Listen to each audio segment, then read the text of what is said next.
नमस्ते। ध्यान से देख लीजिए, यही वो मूड़ी है जिसका इस बार की होली में हाथ जोड़कर नमस्ते किया जाना है। तुम्हें शर्म है कुछ? हाँ जी, तकाल है। ठीक है दोस्तों, आज के 2 हफ्ते पहले प्रमोद प्रेमी का एक होली का गीत आया था।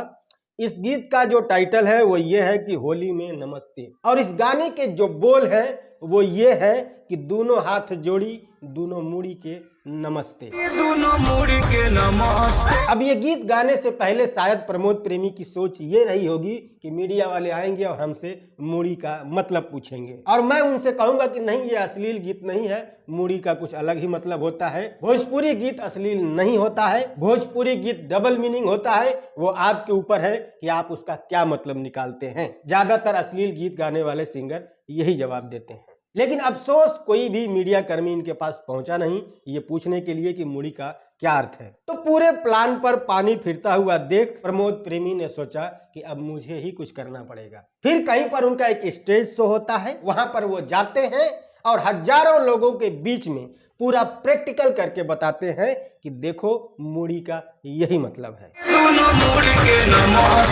बकायदा मूड़ी पर हाथ लगाते हैं, मूड़ी को हाथ से दबाते भी हैं, और तो और मूड़ी पर मुंह रख करके पता नहीं क्या करते हैं। यही नहीं, अभी और सुनिए। जब मैंने पहली बार इस वीडियो को देखा तो मैंने सोचा कि जिसकी मूड़ी के साथ इस तरह का खिलवाड़ किया जा रहा है शायद उसे बुरा जरूर लगेगा, बट मैं गलत था। वो पूरी खुशी खुशी के साथ अपने मूड़ी का नमस्ते करवाती रही। जब उनके मूड़ी का नमस्ते पूरा हो गया तो वहां पर एक और डांसर आई, क्योंकि उन्हें भी शौक था अपने मूड़ी का नमस्ते करवाने का। चलो यहां तक तो सब कुछ ठीक था, मैडम के पास 2 मूड़ी है और मैडम को शौक था अपनी मूड़ी का नमस्ते करवाने का। बट ये मैडम कौन से मूड़ी का नमस्ते कर रही हैं? वहां भी कोई मूड़ी होता है क्या?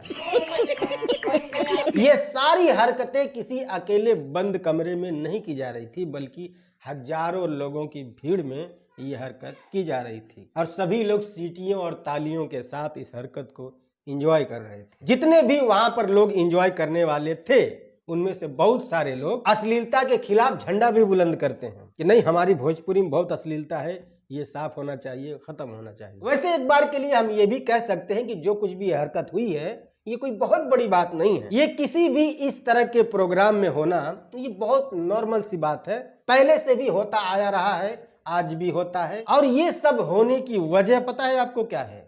ड्रिंकिंग। अब मैं प्रमोद प्रेमी पे इल्जाम नहीं लगा रहा हूं, प्रमोद प्रेमी की बात खत्म। अब मैं पूरे भोजपुरी के इस टाइप के स्टेज शो के बारे में बात कर रहा हूं कि जितने भी ब्यास जो है ना, ये इस तरह के स्टेज पर जाकर के प्रोग्राम करते हैं भोजपुरी में, इसमें से 80% ब्यास जो है वो बिना पिए स्टेज पर चढ़ते ही नहीं है। होश में तो ऐसी हरकत हो ही नहीं सकती, ये सारी हरकतें बेहोशी में ही होती हैं। और ऐसा नहीं है कि कोई छोटा मोटा सिंगर आंडू पांडू कोई चढ़ के इस तरह की हरकत करता है, नहीं, बड़े बड़े स्टार करते हैं। अभी कुछ दिन पहले खेसारी लाल यादव का एक स्टेज शो वायरल हुआ था, आपने देखा होगा, जिसमें वो भोजपुरी एल्बम इंडस्ट्री की मानी जानी एक्ट्रेस, एल्बम इंडस्ट्री छोड़ो उन्होंने फिल्मों में भी काम किया है, डिम्पल सिंह, खेसारी लाल यादव डिम्पल सिंह की तुलना सनी लियोनी से कर रहे थे।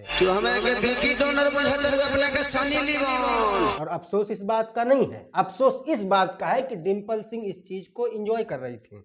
आप लीजिए, मैं देने के लिए रेडी हूँ। और अगर पवन सिंह की बात करें तो भाई उनका तो पुराना इतिहास है स्टेज पर चढ़कर उठ पटांग बातें करने का। एकरा बाद हम केहू के हइये समझिला। और कई बार तो उनका प्रूफ भी हुआ है कि वो मारकर चढ़े हैं, उन्होंने खुद एक्सेप्ट भी किया है। बेटा जी, लेकिन पवन सिंह ने ही एक मीडिया इंटरव्यू में उन्होंने कहा था कि बदनाम सिर्फ मैं हूँ, पीते सभी हैं। सब हमसे ज्यादा पीते हैं, बट बदनाम कौन है?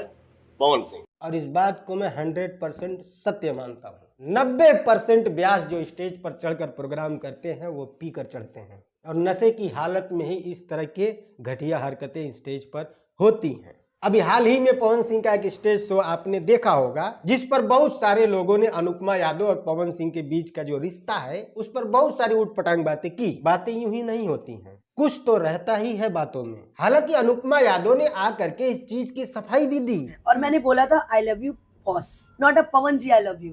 जरूरत क्यों पड़ी सफाई देने की? अगर आपके मन में कोई चोर नहीं है तो मुझे नहीं लगता कि आपको सफाई देने की कोई जरूरत है। एक और भी है गोलू राजा, उनका भी नाम आप सुने ही होंगे। हमेशा सबके नीचे दिखावे की कोशिश करले बानी, आज हम मंच पे हमारे नीचे ही के होगा। हालांकि वो तो जो कुछ भी स्टेज पर हरकतें करते हैं वो जानबूझ करके करते हैं, क्योंकि उनको मीडिया का अटेंशन पाना है। तू बुरा मान के हूं, बुरा मान के कुछ करियो। उनको अटेंशन नहीं मिलता है, उनका कोई न्यूज नहीं बनता, तो वो हर संभव कोशिश करते हैं कि मीडिया में मेरी चर्चा हो, मेरी बातचीत हो, इसलिए वो इस तरह की उटपटांग हरकतें करते हैं। बुरा मान के कुछ करियो। अभी आयांश के बारे में कहते हैं कि एक आयांश गया दूसरा आयांश आ जाएगा। कभी वो किसी फीमेल सिंगर के बारे में उटपटांग बातें बोलते हैं। अब जीवन में आपको कभी भाई नहीं बोलूंगी। और ये सब कुछ वो मीडिया का अटेंशन पाने के लिए करते हैं कि मैं कुछ उटपटांग हरकतें करूंगा तो न्यूज बनेगी, तो मैं न्यूज में आऊंगा। एक नहीं पूरी फहरिस्त है ऐसे लोगों की जो स्टेज पर जा करके भूल जाते हैं कि मैं यहाँ क्या करने आया हूँ, किस चीज का मंच है ये, इस मंच का हमें कितना सम्मान करना है, ये सब कुछ भूल जाते हैं ये लोग। गले में सरस्वती का वास है, उसी गले से हगते हैं पता नहीं कैसे। आप YouTube पर जा करके एक बार भोजपुरी स्टेज शो सर्च करके देखिए, इतने गंदे गंदे और घिन्न कृत्य आपको देखने को मिलेंगे, आपकी आत्मा शर्मा जाएगी। अगर आप सचमुच के सिंगर होते ना तो स्टेज का सम्मान करते आप। हमार काम खोदल हम खोद देले। उस स्टेज ने आपको अपने कंधे पर उठाए रखा है, आपको इस लायक बनाया है, और आपके दिल में उस स्टेज का कोई सम्मान नहीं है। एकरा बाद हम केहू के हइए समझिए। बस ये लोग मारना छोड़ देना तो सब कुछ ठीक हो जाएगा, क्योंकि होश में कोई कितना भी गिरेगा ना तो इतना नहीं गिरेगा। गू खाने के बाद ही आदमी इतना गिरता है। अब मैं ऐसा भी नहीं कह रहा हूं कि भाई आप पियो ही मत, भाई आपकी मर्जी है, आपका शरीर है, जो चाहे करो, बट कहाँ पीना है, कब पीना है, एक टाइम फिक्स करो। पी करके स्टेज पर चढ़ना मतलब क्या लगता है आपको? खैर सोचिएगा और वीडियो को शेयर कीजिएगा, उन लोगों तक पहुंचाइए, उन लोगों को दिखाइए और बताइए कि बेटा ये सब हरकतें छोड़ो, इससे बदनामी होती है। और बदनामी तुम्हारी नहीं होती, तुम्हें कौन जानता है? बदनामी पूरे प्रदेश की होती है, पूरे भाषा की होती है। इनको कौन जानता है कि इनकी बदनामी होगी? लेकिन इनका जो गंदा कृत्य है वो तो सोशल मीडिया पे पड़ा रहेगा ना। जो इनको नहीं पहचानता है वो भी देखेगा, भाई भोजपुरी गाना बज रहा है, मतलब कोई होगा बिहार का या यूपी का, है ना। तो शेयर जरूर कीजिएगा। मिलते हैं अगली वीडियो में, तब तक के लिए बाय।